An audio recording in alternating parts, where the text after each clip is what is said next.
Bonjour à tous, c'est Chronos, bienvenue dans la caverne de l'oracle. Alors aujourd'hui, présentation d'un tarot, le tarot Yokai, le voyage de l'âme et les esprits japonais de Mariana Zanetta et Matthew Meyer.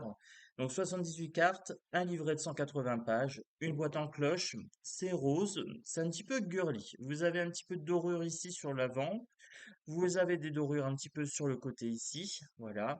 Donc c'est assez sympa, j'aime bien. Donc il fait 25 euros. Voilà. J'arrondis un petit peu, c'est 25 euros. Alors, je l'ai reçu avec une carte un petit peu abîmée, mais c'est léger. C'est légèrement abîmé. C'est parce que là, je vois avec le reflet. Mais je le garde tel quel. Ça le fera. Je vois pas à l'arrière de carte. S'il n'y a pas de défaut derrière, c'est tout bon. Ici, on est sur un jeu japonais, vous le recevez avec un petit guidebook.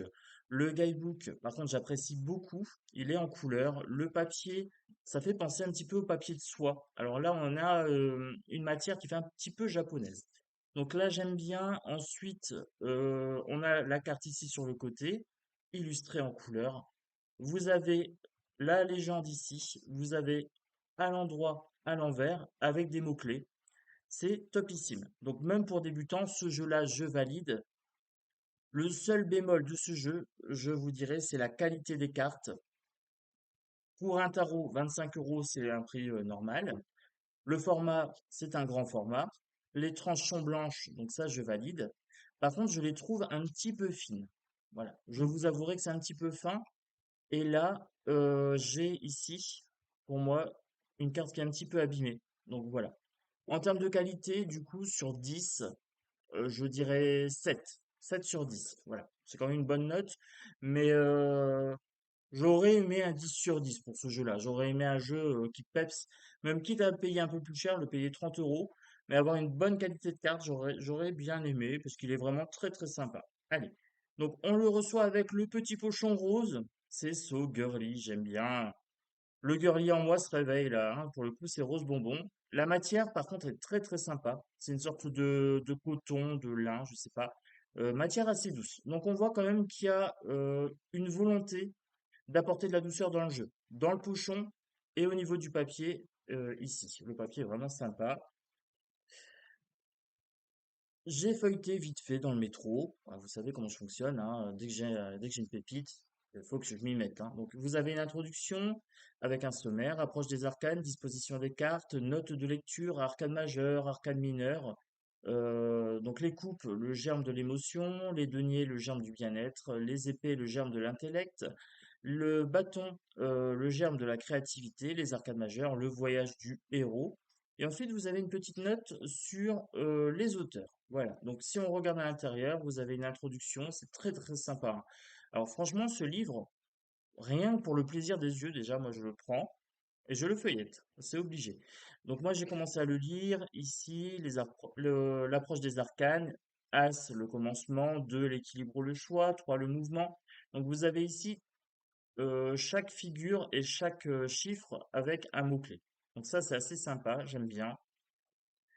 Pour débuter, c'est vraiment top, hein. Je confirme. Ici, vous avez une carte, trois cartes ou cinq cartes. Le présent, le passé, le futur, le potentiel et les influences cachées. Donc c'est le tirage en bonhomme, à part que moi je donne d'autres significations aux cartes. Donc là, c'est sympa, ça donne une autre façon de tirer les cartes.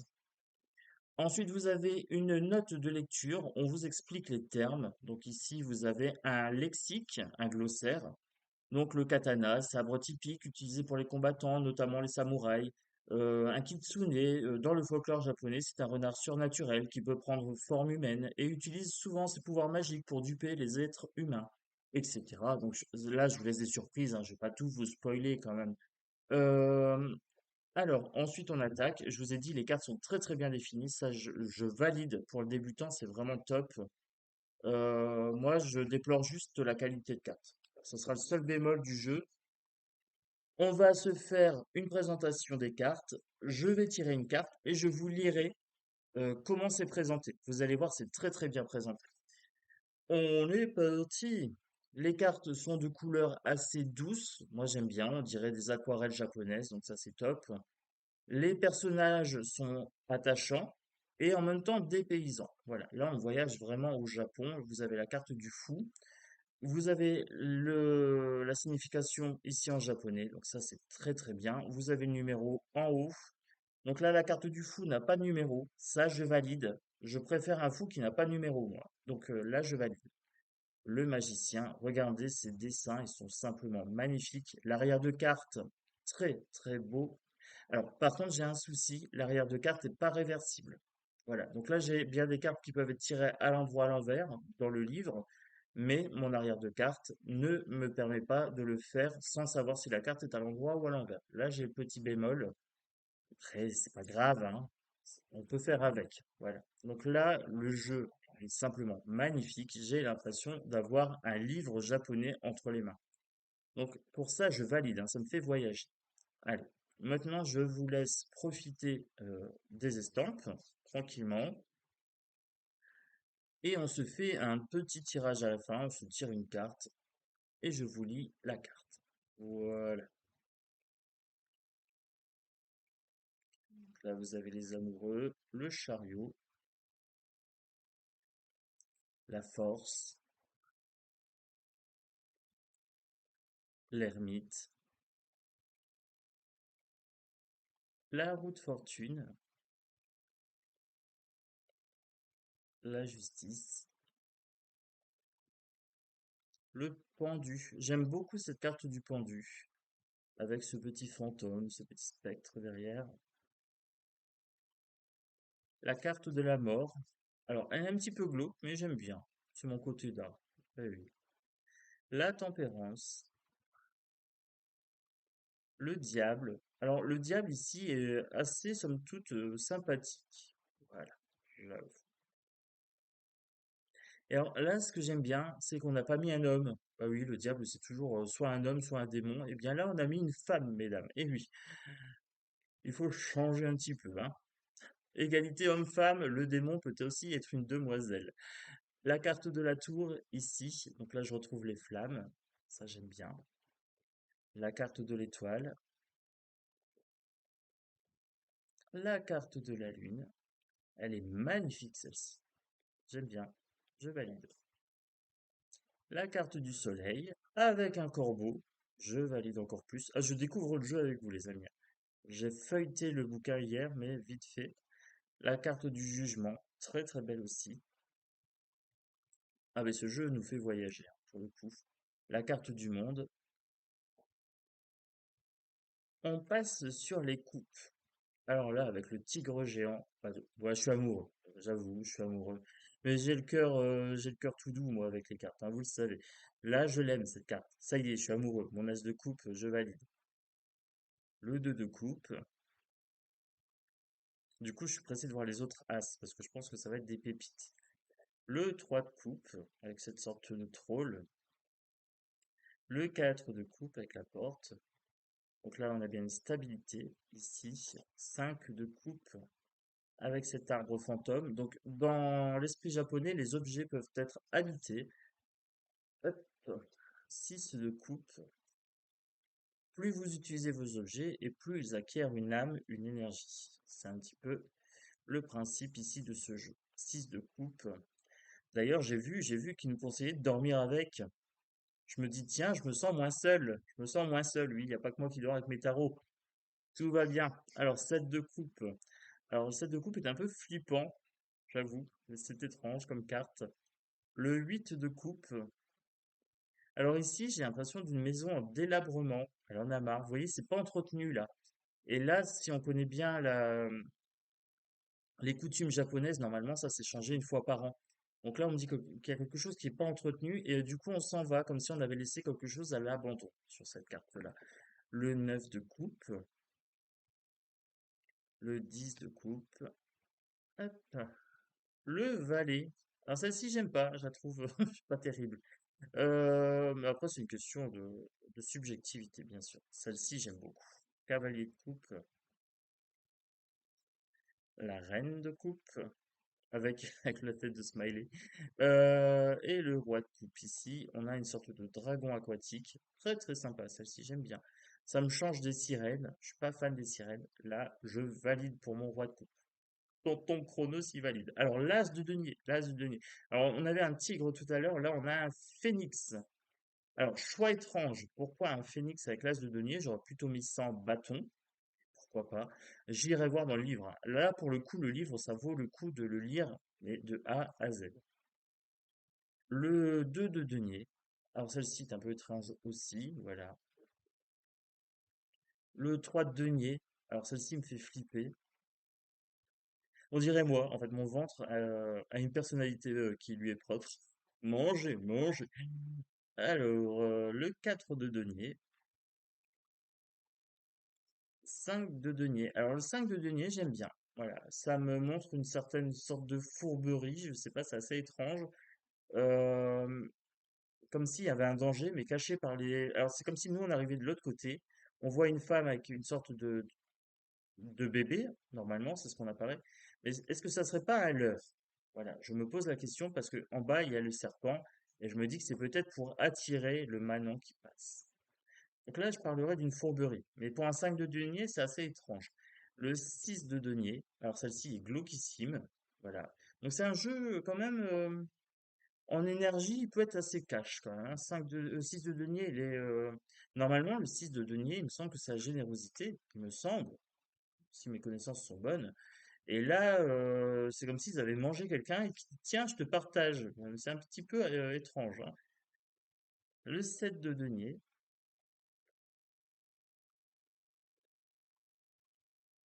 le 8 de denier. J'aime beaucoup celle-ci. Alors, qu'est-ce que c'est? C'est des petits furets, des petites belettes qui se mettent les uns avec les autres. 8 de denier. Hop, j'aime bien celle-ci. Le 9 de denier. Alors là, une dame avec son chat. Bon, la dame a une expression étrange. C'est assez drôle. Alors moi qui regarde les expressions faciales, du coup, sur les cartes, là, je suis ravi. Il y a du détail. Il y a des cartes qui me font rire, quoi. Il y a des cartes qui me font sourire. Avec le 10 de denier ici, valet de denier en dessous. Là, on a une kitsune qui fait du sport, je sais pas. C'est c'est étrange, hein, je voyage avec vous. Le cavalier de denier, la reine de denier. Ah, j'aime beaucoup celle-ci. Celle-ci très très belle avec une sorte de renard monture, sorte de déesse avec une épée. Et le roi de denier. Voilà, ici. L'as d'épée. Qu'est-ce donc? Qu'est-ce que c'est que cette étrange petite chose? On dirait une tortue serpent. Une tortue serpentaire. Bah, écoutez, je vais découvrir, hein. Je vais aller voir les as, leur signification. Et là, ce que j'aime beaucoup, c'est que sur les as, on a toujours des astres. Donc voilà. Ça, j'aime bien ce côté-là. Le 2 d'épée. Alors là, on a l'impression qu'il y a quelqu'un qui veut rentrer, qui gratte à la fenêtre, comme si c'était des intrus, c'est assez étrange. Le 3 d'épée. Alors moi, je suis curieux de découvrir la légende de chaque carte, hein. Pour le coup, le livret, là, je vais le dévorer. Le 4 d'épée, j'aime bien celle-ci. 5 d'épée. Alors le 5 d'épée, ça fait penser aux fourberies, aux stratégies, et là, c'est quelqu'un qui porte un masque. Donc là, je m'y retrouve sur celle-ci, par exemple. On pourrait parler de faux self, on pourrait parler de crâne, quelqu'un qui essaye de nous effrayer ou d'effrayer les esprits, peut-être. Le 6 d'épée, le 7. Le 7 est flippant. Le 8, j'aime beaucoup celle-ci. 8 d'épée, j'aime bien. Il y a une notion de peur, d'être harcelé, quelque chose comme ça. Alors je pense que c'est un jeu qu'on peut utiliser comme oracle. Voilà, les images sont un peu flippantes, faut juste bien s'habituer aux légendes, mais ça peut être sympa. 9 d'épée, alors ça j'aime beaucoup avec les feux follets, les lucioles et les renards qui dansent. Ça me parle. Le 10 d'épée, le valet. Alors j'ai remarqué que le valet, cavalier, reine et roi sont souvent étranges. Faut être familier avec les coutumes japonaises, hein, pour le coup. Mais c'est bien, on apprend. Celle-ci est très très belle, j'aime bien les teintes de celle-ci. L'as de bâton. Ah, j'ai un dragon. Ah les gars, j'ai un dragon. Alors, oui, j'ai un grand dragon qui exauce les vœux. Écoutez, ça me va. As de bâton, créativité. Alors, vous voyez, moi j'aurais plutôt mis le phénix parce que le phénix là c'était le feu. Et là j'ai quelque chose de plutôt électrique. Après, à voir. C'est un petit peu étrange. Là, mon chat est en train de surkiffer la présentation. Elle fait ses pattes sur le canapé. Elle est en mode, je kiffe ton jeu, papa. Alors, 2 de bâton. Le 2 de bâton ici. 3 de bâton. 4 de bâton. Le 5. Alors, le 5 est sympa. J'aime bien. On dirait une déité. Voilà, une déité ou un démon, je ne sais pas. 5 de bâton. Alors, ce qui est assez étrange quand même sur ce jeu, c'est que là, j'ai des épées sur les trucs de bâton. Voilà, bon, il faut s'y faire. Il faut vraiment se déconnecter du Rider-Waite classique. 6 de bâton, ici, j'aime bien. Oh, celle-ci est belle. J'ai des loups. J'ai mes loups, les amis. Alors, 7 de bâton, 8 de bâton avec un dragon. Le 9 de... Ah, elle est mignonne. 9 de bâton, j'adore. Avec le petit lapin. Lapin. Le 10 de bâton, avec le vieux singe. Le singe sage. Hein. C'est pas au vieux singe qu'on apprend à faire la grimace. Eh bien non. Le valet de bâton ici. Le cavalier de bâton. La reine des crapauds. Reine de bâton. Ça fait penser un petit peu à Naruto quand même. Hein. Et le roi de bâton. On dirait moi dans 20 ans. J'aurais bien forci. Allez, on capte les cartes. Je vais voir si elles sont de bonne qualité. Au niveau de la taille. Alors, moi j'ai un petit souci. Alors j'ai des grandes mains et là la taille, elles sont très très hautes. D'accord? Les cartes sont hautes, elles sont pas larges. En largeur, c'est la taille d'un tarot classique. Par contre, en hauteur, pour les petites mains, ça va être compliqué. J'avoue. Là, je suis tendu quasiment à maximum au niveau de mes mains. Et vous le savez, j'ai des mains de pianiste. Donc, c'est un petit peu grand. Là, ça peut poser problème. Alors, à capeler, du coup, c'est pas évident.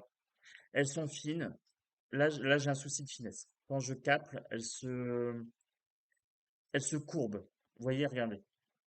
Là, j'ai un souci. Trop fin. Trop fin pour l'épaisseur. Ce genre d'épaisseur-là, j'aurais pu l'avoir sur des petites cartes. Sur des petites cartes, ça serait mieux passé. Alors, j'ai la carte de la justice qui vient de se retourner. Donc, je prends cette carte-là. Hop, je vous la montre et je vous lis sans plus tarder dans le livret. Hop, c'est la carte 11. La carte 11 ici.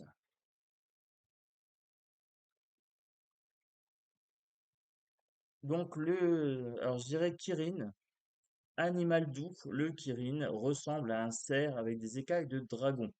Avec une petite queue et une crinière fluide, il apparaît en temps de paix sous le règne d'empereurs sages et justes. Il est donc considéré comme un symbole de justice et de sagesse, et un indicateur de grande fortune. Image similaire de l'épanouissement, la justice rééquilibre notre vie. Elle indique la justice au sens propre, mais aussi l'impartialité, la clarté des idées, le droit de nous accorder ce que nous méritons, l'équité et la droiture. Elle parle aussi de reconnaissance de vertu et de dépassement de l'adversité. Carte à l'endroit, harmonie, équilibre, équité, honneur. La justice représente la loi, la vérité, l'équité. Sur le plan juridique, la justice est un signe d'une issue positive. Elle indique également la nécessité de faire un choix ayant des répercussions à long terme. Au fond, elle porte sur la recherche de la vérité et du besoin d'honnêteté envers soi-même et les autres. À l'envers, rupture de l'équilibre, injustice, sévérité excessive. La justice inversée a plusieurs significations. Elle peut révéler que nous avons agi de manière incorrecte d'un point de vue moral ou que nous sommes incapables d'assumer la responsabilité de nos actes. Cette carte peut également indiquer une forte autocritique. Nous n'avons pas assez confiance en nous. Et peut-être pensons-nous ne pas mériter les récompenses auxquelles nous aspirons. Voilà. Donc, moi, je trouve que c'est assez bien amené.